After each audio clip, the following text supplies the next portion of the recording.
I never thought the quietest years of my life would become the heaviest or the most meaningful.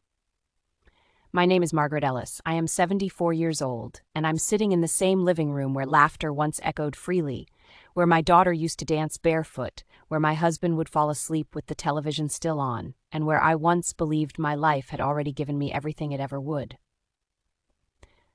But life has a way of rewriting your story when you least expect it. I had dreams once, big ones, though they may sound small to others. I wanted to travel across America in a little camper van to see the golden sunsets in Arizona, the endless roads of Texas, the quiet beauty of Montana. I wanted to write a book, just one, about the ordinary magic of life. I wanted to wake up slowly, drink my coffee without rushing, and grow old peacefully beside the man I loved. And for a while, I thought I had earned that life. My husband, Robert, passed away when I was 68. It was sudden, a heart attack that came without warning. One moment he was laughing at something silly on TV, and the next, he was gone. Just like that. People say time heals, but they never tell you how quiet the house becomes when the person who filled it with life is no longer there. Still, I carried on. My daughter, Emily, was my strength. She had her own life, her own little family, 2 beautiful children, Lily and Noah. They were my joy. Every Sunday they would come over, and the house would come alive again. Toys scattered on the floor, little footsteps running through the hallway, laughter echoing in every corner. I held on to those Sundays like they were oxygen. Then one rainy night, everything changed. I still remember the call. It was late, past midnight.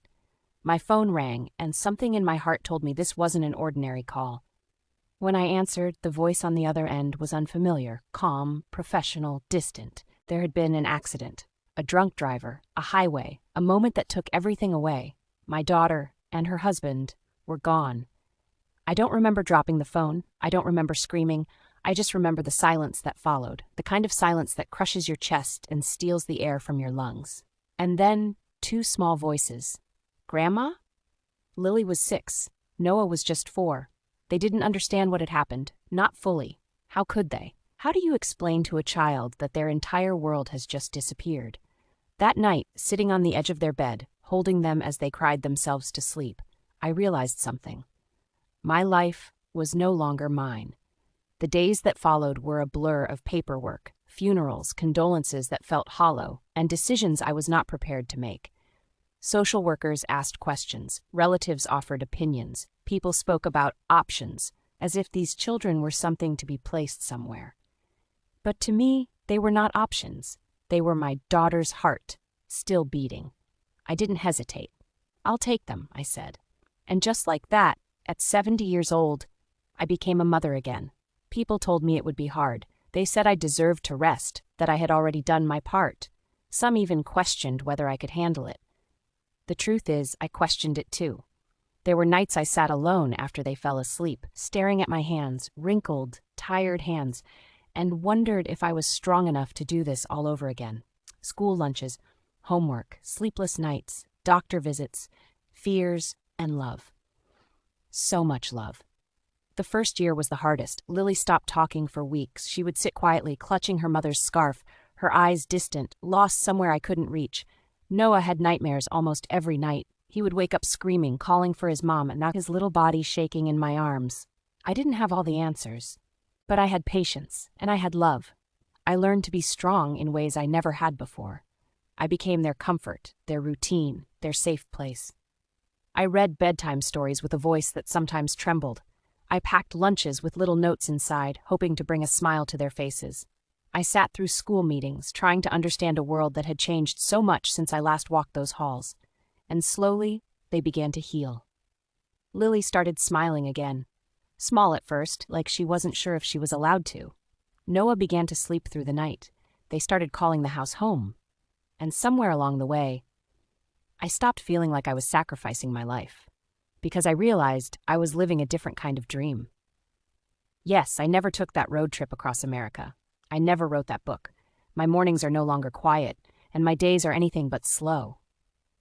But I have something more valuable. I have purpose.